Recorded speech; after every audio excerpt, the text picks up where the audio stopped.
Keutamaan membaca surat Al-Mulk dan menghafalnya setiap malam benar-benar menakjubkan. Surat yang berisi 30 ayat ini dapat memberi syafaat bagi pembacanya hingga dipelihara dari siksa kubur. Apa yang disampaikan Rasulullah Shallallahu Alaihi Wasallam tentang fadilah surat Al-Mulk merupakan kabar gembira bagi umat muslim. Dikisahkan, ada seorang laki-laki selamat dari siksa kubur berkat membaca surat Al-Mulk.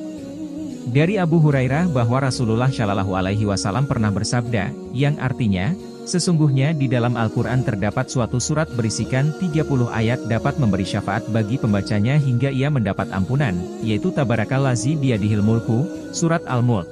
Al-Hafiz Ibnu Asakir dalam kitab tarikhnya, bab, biografi Ahmad Ibnu Nas Ibnu Ziyad alias Abdullah Al-Qurashi An-Naisaburi Al-Mukri Az-Zahid Al-Faqih, salah seorang yang berpredikat sikah yang riwayatnya diambil oleh Imam Al-Bukhari dan Imam Muslim, meskipun bukan dalam kitab Syahih Al-Bukhari dan Syahih Muslim.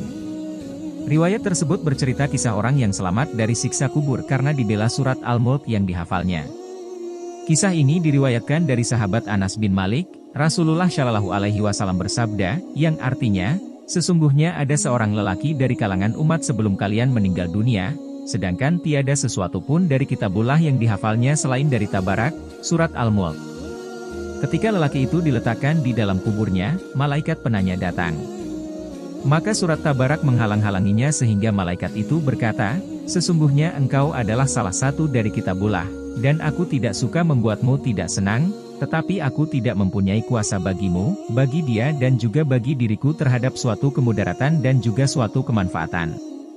Jika engkau hendak membela orang ini, maka menghadaplah kepada Allah dan mintalah syafaat darinya untuk dia. Maka surat itu pergi menuju ke hadirat Allah lalu memohon, ya Tuhanku, sesungguhnya si Fulan dengan sengaja memilihku di antara kitabmu, lalu ia mempelajariku dan membacaku serta menghafalku.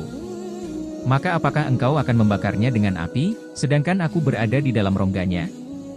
Jika engkau hendak mengazabnya, maka hapuskanlah terlebih dahulu aku dari kitabmu. Allah berfirman, aku lihat engkau marah.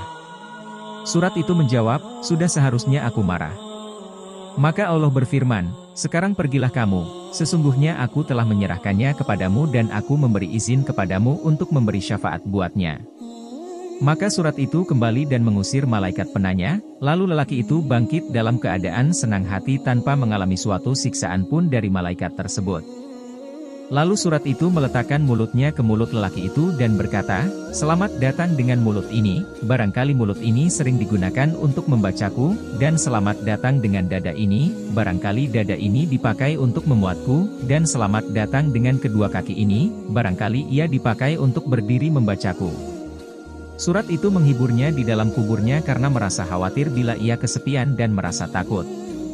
Anas bin Malik melanjutkan, setelah Rasulullah Shallallahu Alaihi Wasallam menceritakan kisah ini, maka tiada seorang pun baik anak kecil, atau orang dewasa, atau budak atau orang yang merdeka melainkan mempelajarinya dan menghafalkannya. Dan Rasulullah Shallallahu Alaihi Wasallam menamainya dengan sebutan Al-Munjiyah, surat yang menyelamatkan. Dan Rasulullah Shallallahu Alaihi Wasallam menamainya dengan sebutan Al-Munjiyah, surat yang menyelamatkan.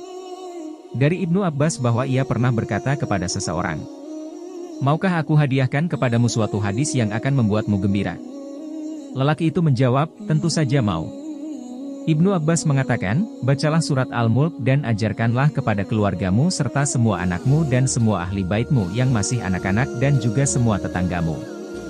Karena sesungguhnya surat Al-Mulk ini adalah surat yang menyelamatkan dan yang mendebat atau membela pembacanya kelak di hari kiamat di hadapan Tuhannya, dan memohon kepadanya agar menyelamatkannya dari azab neraka dan juga menyelamatkan penghafalnya dari siksa kubur.